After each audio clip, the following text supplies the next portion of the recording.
So cute. ಏನಕ್ಕ ಇದು? ಈ ದೇವಸ್ಥಾನದಾಗೆ ಒಂದು ವಿಶೇಷ ಐತೆ. ಒಂದೇ ಮನಸ್ಸಿನಿಂದ ಅರಿಶಿನ ದಾರ ಕಟ್ಟಿದ್ರೆ ಮದ್ವೆ ಆಯ್ತದೆ, ಬಳೆಗಳನ್ನ ಕಟ್ಟಿದ್ರೆ ಸೀಮಂತ ಆಯ್ತದೆ, ತೊಟ್ಟಿಲ್ ಕಟ್ಟಿದ್ರೆ ಮಕ್ಕಳಾಯ್ತವೆ ಅಂತ ಹಿರಿಯೋರು ಹೇಳ್ತಾರೆ. ಹಂಗೇನೆ ನಡೀತಾನೋ ಅದೇ. ನೀನು ಒಂದು ತೊಟ್ಲು ಕಟ್ಟವಾ? ಅಯ್ಯೋ, ನನಗೆ ಯಾಕಕ್ಕ, ನೀವೇ ಕಟ್ಟಿ. ನಿಮಗ್ ತಾನೇ ಮಕ್ಕಳಾಗಿಲ್ಲ.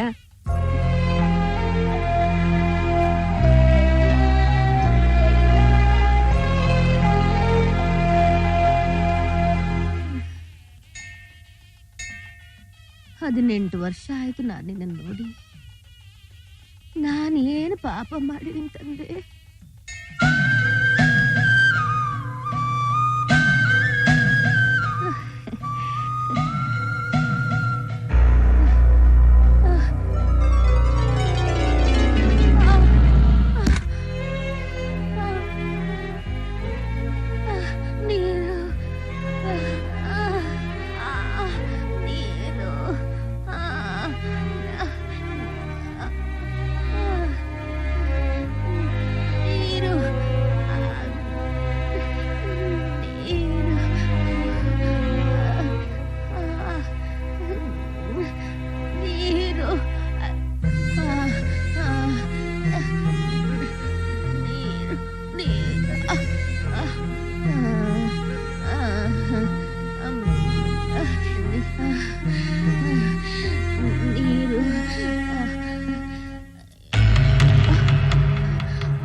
ಅಯ್ಯೋ, ಯಾಕ್ರಿ? ಅವ್ರನ್ನ ಊರಿಂದ ಆಚೆ ಇಟ್ಟವ್ರೆ. ಅವ್ರನ್ನ ಯಾರು ಮುಟ್ಟೋ ಹಾಗಿಲ್ಲ. ಅವ್ರು ಸತ್ತೋಗ್ಬಿಡ್ತಾರೆ ಈಗ. ದೀಪಾ,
ಕಬ್ಬಿನ ಬೆಲೆ ಕಡಿಮೆ ಆಗೋಯ್ತು ಅಂತ ಕಬ್ಬು ಕಡಿಯೋರು ಕೂಲಿ ಕಡಿಮೆ ಮಾಡೋ ಅಂತ ಯಾರು ಹೇಳಿದ್ದು?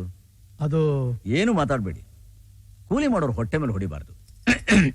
ಮಗ, ಕುಡಿಯೋಕ್ ಸ್ವಲ್ಪ ನೀರು ತಗೊಂಬವ. ಯಾಕೆ ಮಗ ಹಾಗೆ ನೋಡ್ತಾ ಇದೀಯಾ? ನಾನೇ ನಿಮ್ಮನೆ ಕೆಲ್ಸದೋಳ ಇಲ್ಲ ನಿಮ್ ತಮ್ಮನ? ನೀವ್ ಕರೆದ ತಕ್ಷಣ ಓಡ್ ಬಂದು ಕೊಟ್ಬಿಟ್ಟು ಕೈ ಕಟ್ಕೊಂಡು ನಿಂತ್ಕೊಳಕ್ಕೆ.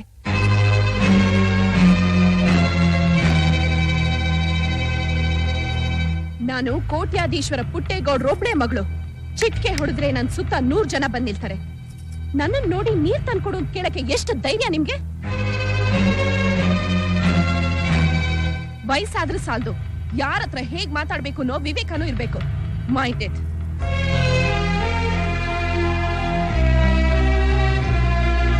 ಅದೇನೋ ಮಾತಾಡ್ಬಿಡ್ತು. ಮನೆಗೆ ಹೊಸ್ತಲ್ವಾ, ನೀವ್ ಅದನ್ನ ತಪ್ಪಾಗಿ ತಿಳ್ಕೊಬೇಡಿ. ಇದ್ರಲ್ಲಿ ತಪ್ಪಾಗಿ ತಿಳ್ಕೊಳ್ಳೋದು ಏನಿದೆ ಸೋಮಣ್ಣ? ಅವಳು ಓದಿರೋ ಹುಡುಗಿ, ಅವಳು ಸರಿಯಾಗಿ ಹೇಳಿದಾಳೆ. ನಮ್ಗೆ ಅರ್ಥ ಆಗಿಲ್ಲ ಅಷ್ಟೇ. ಅಣ್ಣಯ್ಯ, ಯಾಕಪ್ಪ ತೋಟದ ಕಡೆ ಹೋಗ್ಲಿಲ್ವಾ? ಈಗ ಹೋಗ್ತೀನಿ ಅಣ್ಣಯ್ಯ.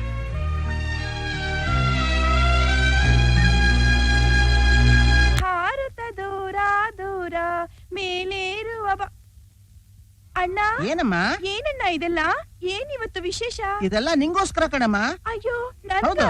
ಯಾಕಣ್ಣ? ನೋಡಮ್ಮ, ನೀನ್ ಯಾವ ಮೈನ ಇರ್ತೀಯೋ ಏನೋ, ನಿಮ್ಮ ಅಣ್ಣ ಅನ್ಸ್ಕೊಂಡು ನಾನಿನ್ನು ಬದುಕಿದ್ದೀನಿ. ಶಾಸ್ತ್ರೋಕ್ತವಾಗಿ ಇದನ್ನೆಲ್ಲ ಮಾಡಿದ್ರೆ ತಾನೇ 4 ಜನ ಗಂಡಿನ ಕಡೆಯವ್ರು ಬರೋದು. ಅಯ್ಯೋ ಬೇಕಪ್ಪ, ಇದೆಲ್ಲ ನನಗಾಗ್ಲೇ ಆಗಿದೆ. ಈಗ ಯಾಕೆ ಮಾಡ್ತೀಯೋ? ಅಯ್ಯೋ ಅಯ್ಯೋ ಅಯ್ಯೋ, ಏನಪ್ಪ ಇದು? ಏನ್ ಗತಿ ಬಂತಪ್ಪ?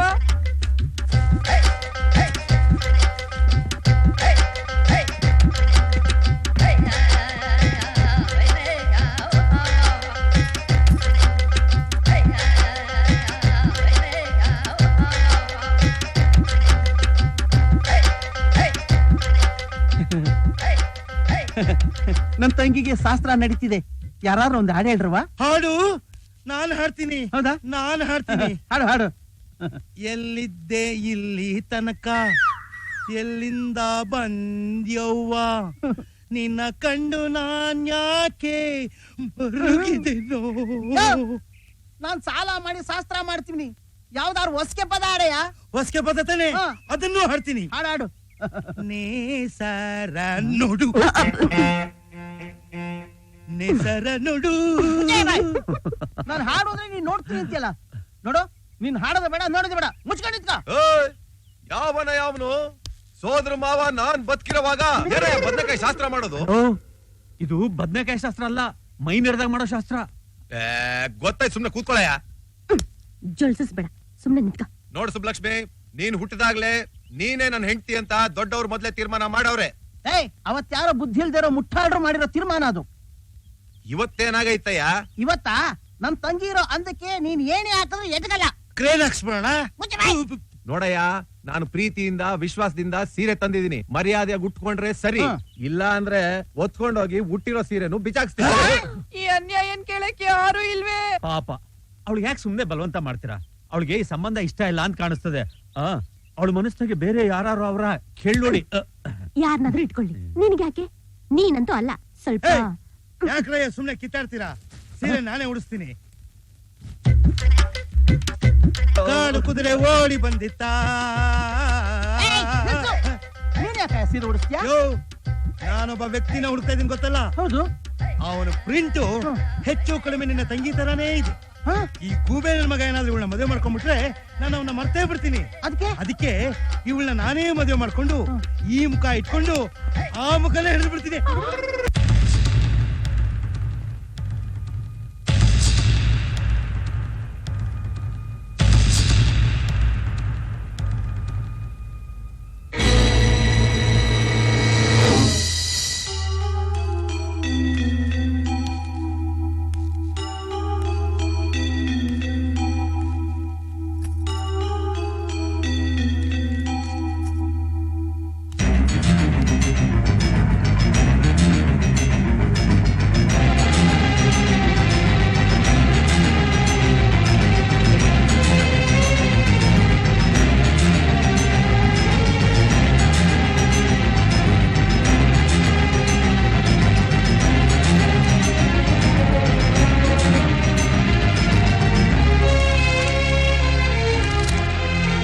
ದುಡ್ಡು ವಿದ್ಯೆ ಇದ್ ಮಾತ್ರಕ್ಕೆ ಒಂದು ಹೆಣ್ಣು ಗಂಡಾಗೋದಿಕ್ಕೆ ಸಾಧ್ಯ ಇಲ್ಲ. ಯಾರಿಗೆ ಹೇಳ್ತಾ ಇದೀರಾ ಈ ಮಾತು? ಇನ್ಯಾರಿಗೆ? ನಿಮ್ಗೆ. How dare you? Deepa,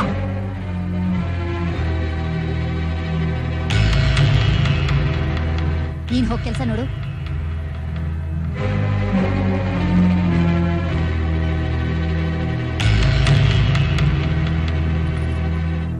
Simhadri ವಂಶಕ್ಕೆ ಸೊಸೆಯಾಗಿ ಬಂದು ನೀನೊಂದು ಹೆಣ್ಣು ಅನ್ನೋದನ್ನು ಮರ್ತು ಒಂದು ಗಂಡು ಹುಡುಗನ ಮೇಲೆ ಕೈ ಮಾಡ್ದಿಯಲ್ಲ ನೀನು. ನಾಚಿಕೆ ಆಗಕ್ಕಿಲ್ಲ ನಿನ್ಗೆ? ಯಾವ ಮಹಾ ದೊಡ್ಡ ವಂಶ, ಗಂಡಸ್ರನ್ನೆಲ್ಲ ಗುಲಾಮ್ರ ತರ ಇಟ್ಕೊಂಡಿರೋ ಕೇವಲವಾದ ವಂಶ ತಾನೇ ಇದು. ಏನಂದೆ?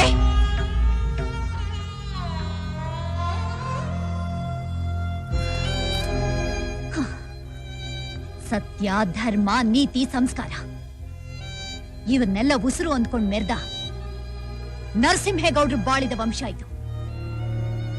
ಈ ವಂಶದ ಬಗ್ಗೆ ಇವತ್ತಿನವರೆಗೂ ಎಲ್ರೂ ಗೌರವವಾಗಿ ಮಾತಾಡೋರೆ.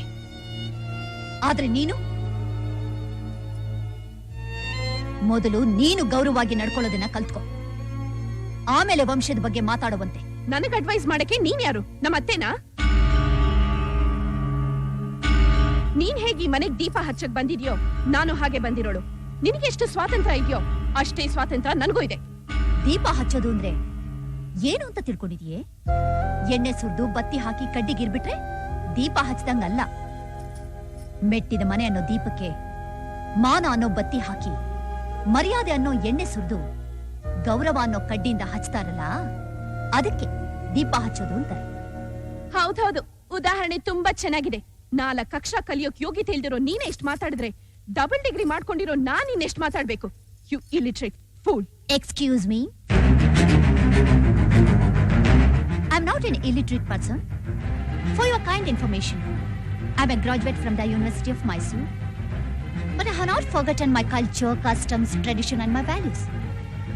Most of all, I am proud to say that I belongs to this great soil. 4 ಅಕ್ಷರ ಕಲಿಯೋದು ಪ್ರಪಂಚ ಜ್ಞಾನ ತಿಳ್ಕೊಳ್ಳೋಕಷ್ಟೇ, ಮೈ ತುಂಬಾ ಸೊಕ್ಕು ತುಂಬಿಕೊಳ್ಳೋಕಲ್ಲ. ಓದಿರೋ ನಾಲಿಗೆಗೆ ತಾಳ್ಮೆ ಇರಬೇಕು ಅಂತ ನಿನಗೆ ತಡೆ ಇಲ್ಲದೆ ನುಲಿತಾ ಇದೆ. ಮಾತಕ್ ಮುಂಚೆ ನಾನು ಕೋಟ್ಯಾಧೀಶ್ವರನ್ ಮಗಳು ಅಂತ ಕೊಚ್ಕೋತಿಯಲ್ಲ, ಸತ್ತಾಗ ಮೈ ಮೇಲಿರೋ ಬಟ್ಟೆ ಸೊಂಟದಲ್ಲಿರೋ ಉಡ್ದಾರ ಕೂಡ ಬಿಡೋದಿಲ್ಲ, ಎಲ್ಲನೂ ಕಿತ್ಕೊಂಡೇ ಹೂಳೋದು. ಈ ಸೌಭಾಗ್ಯಕ್ಕೆ ಯಾವ ಕೋಟಿ ಇದ್ದು ಏನ್ ಪ್ರಯೋಜನ? ಬದುಕಿರೋವರೆಗೂ ತಗ್ಗಿ ಬಗ್ಗಿ ನಡಿಬೇಕು. ನಾನು ಯಾರಿಗೂ ತಲೆ ತಗ್ಸಲ್ಲ. ಬೇಡ, ನೀನ್ ತಗಸ್ಬೇಡ. ನಿನ್ನ ಗಂಡ ಬೇರೆಯವ್ರ ಮುಂದೆ ತಲೆ ತಗ್ಸೋ ಹಾಗೆ ಮಾಡ್ಬೇಡ.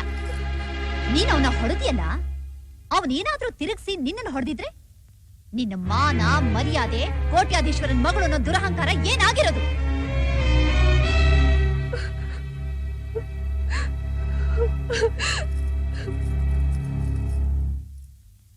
ಏನಾಯ್ತು ಅದಕ್ಕೆ? ಮದ್ವೆ ಆಗಿ ಇಷ್ಟು ದಿವಸ ಆದ್ರೂ ಅಡಿಗೆ ಗೊತ್ತಿಲ್ಲ ಅಂತ ಹೇಳ್ತಿದ್ಲು. ಹೀಗೆ ಇದ್ರೆ ಹೇಗೆ, ಬೇಗ ಕಲ್ತ್ಕೊ ಅಂತ ಸುಮ್ನೆ ಸ್ವಲ್ಪ ತಿವ್ದೆ. ಅಷ್ಟಕ್ಕೆ ಅಳ್ತಿದ್ದಾಳೆ. ಯಾಕಪ್ಪ, ನಿನ್ ಹೆಂಡ್ತಿನ ನಾನೇನು ಅನ್ಬಾರ್ದಾ? ಯಾರು ಹಾಗಂದಿದ್ದು? ಅದ್ಗೆ ನೀವು ಅವಳನ್ನ ತಿವಿದಿದ್ನ ನಾನು ನೋಡ್ಲೇ ಇಲ್ಲ. ದೀಪುನ ಒಂದ್ಸಲ ಕರೆದು ಬಿಡ್ತೀನಿ, ನನ್ನ ಮುಂದೆ ಅವಳನ್ನ ಸರಿಯಾಗಿ ತಿವಿದ್ ಬಿಡಿ, ಕಣ್ ತುಂಬಾ ನೋಡ್ಬಿಡ್ತೀನಿ. ಹಾ ಪ್ಲೀಸ್ ಅದ್ಗೆ. ದೀಪು,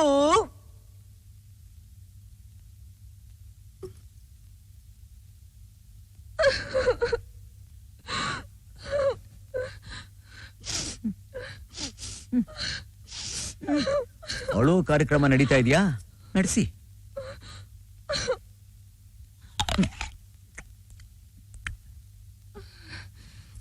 ಒಂದ್ ನಿಮಿಷ ತಿಂದು ಮುಗಿಸ್ಬಿಡ್ತೀನಿ. ನಾನೊಬ್ಳು ಕೂತ್ಕೊಂಡು ಅಳ್ತಾ ಇದ್ದೀನಿ, ನೀವ್ ಹಣ್ಣು ತಿಂತಾ ಇದ್ದೀರಾ? ಕೆಲಸಕ್ಕೆ ಬರೋ ಅಳು ಆಗಿದ್ರೆ ಯಾಕೆ ಅಂತ ಕೇಳ್ಬೋದಾಗಿತ್ತು. ಅಂದ್ರೆ ನಿಮ್ಗೂ ನಿಮ್ ಮನೇಲಿ ಇರೋರ್ಗು ನಾ ಕೆಲ್ಸಕ್ ಬಾರ್ದೋಳ?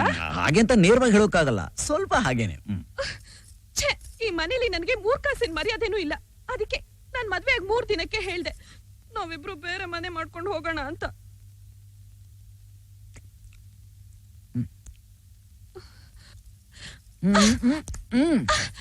ನಾನೊಬ್ಳು ಬಡ್ಕೋತಾ ಇದ್ದೀನಿ, ನೀವೇನ್ರಿ ಬ್ರೆಡ್ ಜಾಮು ತಿನ್ನೋದು? ಹಲ್ಲಿ ಬಡ್ಕೊಂಡ್ರೆ ಪಂಚಾಂಗ ನೋಡ್ಬೋದು, ಕಪ್ಪೆ ಬಡ್ಕೊಂಡ್ರೆ ಏನ್ ನೋಡೋದು? ಅಂದ್ರೆ ನಾನ್ ಕಪ್ಪೆನಾ? ಹಾಗಂತ ನೇರವಾಗಿ ಹೇಳೋಕ್ಕಾಗಲ್ಲ, ಸ್ವಲ್ಪ ಹಾಗೇನೆ. ಕಪ್ಪೆ ಬಡ್ಕೊಂಡ್ರೆ ಗುಡುಗು ಸಿಡ್ಲು ಮಳೆ ಬರುತ್ತೆ, ಗೊತ್ತಾ? ಮಳೆ ಬಂದ್ರೆ ಮಳೇಲಿ ನೀನ್ ನೆನಿತೀಯಾ? ಮಳೇಲಿ ನೀನ್ ನೆನೆದ್ರೆ ಜ್ವರ ನಿನಗ್ ಬರುತ್ತೆ, ಜ್ವರ ನಿನಗ್ ಬಂದ್ರೆ ಡಾಕ್ಟರ್ ನಿನಗ್ ಸೂಜಿ ಚುಸ್ತಾರೆ. ಸೂಜಿ ನಾನ್ ಯಾಕೆ ಚುಚ್ಚಿಸ್ಕೊಳ್ಳಿ, ನಿಮ್ ಅತ್ಕೆ ಚುಚ್ಸಿ. ಎಂತೆಂತ ಮಾತಂದ್ರು ಗೊತ್ತಾ ಅವರು? ನಮ್ಮ ಅತ್ಕೆ ಅಂತ ಹೆಣ್ಣು ಈ ಜಗತ್ನಲ್ಲೇ ಯಾರು ಇರೋಕ್ ಸಾಧ್ಯ ಇಲ್ಲ. ಅವ್ರ ದೇವತೆ. ಯಾವತ್ತು ಯಾರ ಮನಸ್ಸು ನೋಯೋ ಹಾಗೆ ನಡ್ಕೊಂಡವ್ರಲ್ಲ ನಮ್ಮ ಅತ್ಗೆ. ಅಂತ ಅವ್ರ ಮನಸ್ಸನ್ನ ನೀನು ನೋಯಿಸಿದ್ಯಾ ಅಂದ್ಮೇಲೆ ಕ್ಷಮಿಸಕ್ಕಾಗದಿರುವಂತ ತಪ್ಪನ್ನೇ ನೀನ್ ಮಾಡಿದ್ಯಾ. ಕಟ್ಕೊಂಡ್ ಹೆಂಡತಿಗಿಂತ ಅದ್ಕೇನೆ ಹೆಚ್ಚ ನಿಮ್ಗೆ? ಇಷ್ಟೆಲ್ಲ ಆದ್ಮೇಲೆ ಇನ್ನೊಂದು ಕ್ಷಣನೂ ಈ ಮನ್ಲಿರೋದಿಲ್ಲ.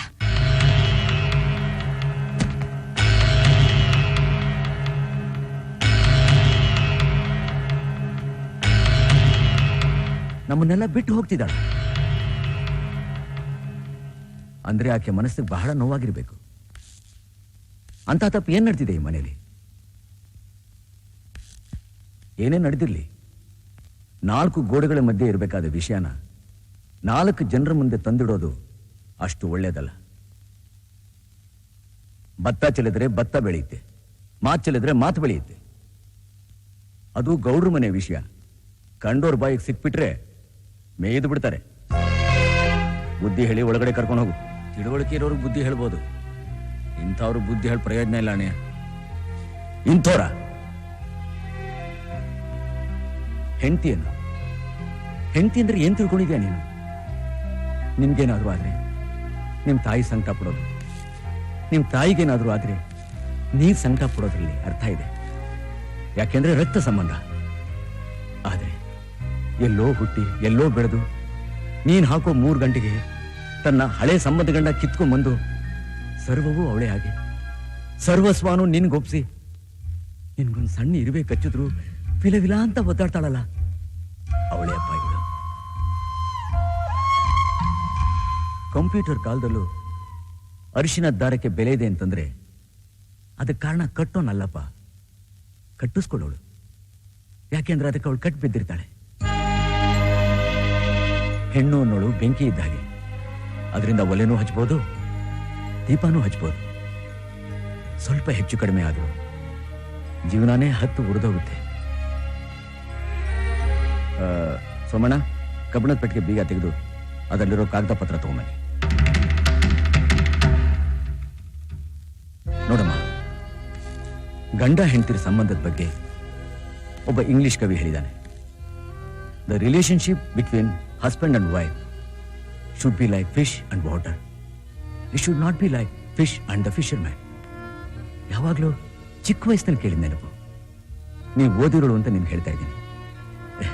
ಇದರಲ್ಲಿ ಏನಾದರೂ ಗ್ರಾಮರ್ ತಪ್ಪಿದ್ರೆ ಸ್ವಲ್ಪ ಸರಿ ಮಾಡ್ಕೊ.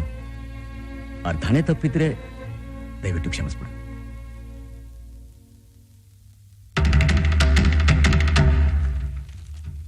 ಲಕ್ಷ್ಮಿ,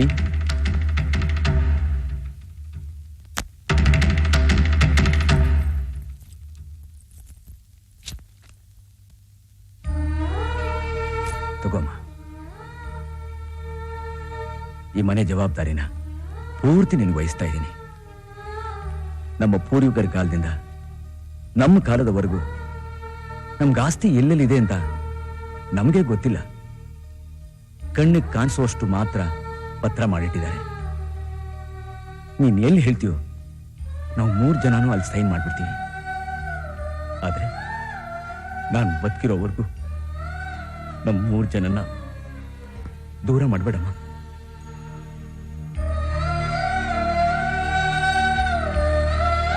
ಬ್ರಿಟಿಷರ್ ಕಾಲದಲ್ಲಿ ನಮ್ಮ ಮುತ್ತಾತಂದ್ರು ಕಟ್ಟಿಸಿದ ಮನೆ ಇದು. ಎಲ್ಲೂ ಒಂದು ಸಣ್ಣ ಬಿರುಕು ಬಿಟ್ಟಿಲ್ಲ. ದಯವಿಟ್ಟು ನೀನು ಕೆಡು ಬಿಡ್ಬೇಡಮ್ಮ.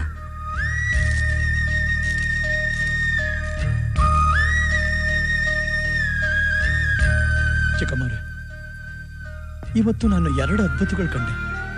ಒಂದು, ನಮ್ ದ್ಯಾವರ ಕಣ್ಣಲ್ಲಿ ನೀರು. ಇನ್ನೊಂದು, ಅವ್ರ ಬಾಯಿಂದ ಇನ್ನೊಬ್ಬರ ಹತ್ರ ಕ್ಷಮೆ ಕೇಳಿದ್ದು. ಸಂತೋಷ ಆಯ್ತವ. ದೀಪು, ದೀಪಾ, ದೀಪಾ, ಏನಾಯ್ತಮ್ಮ? ದೀಪಾ,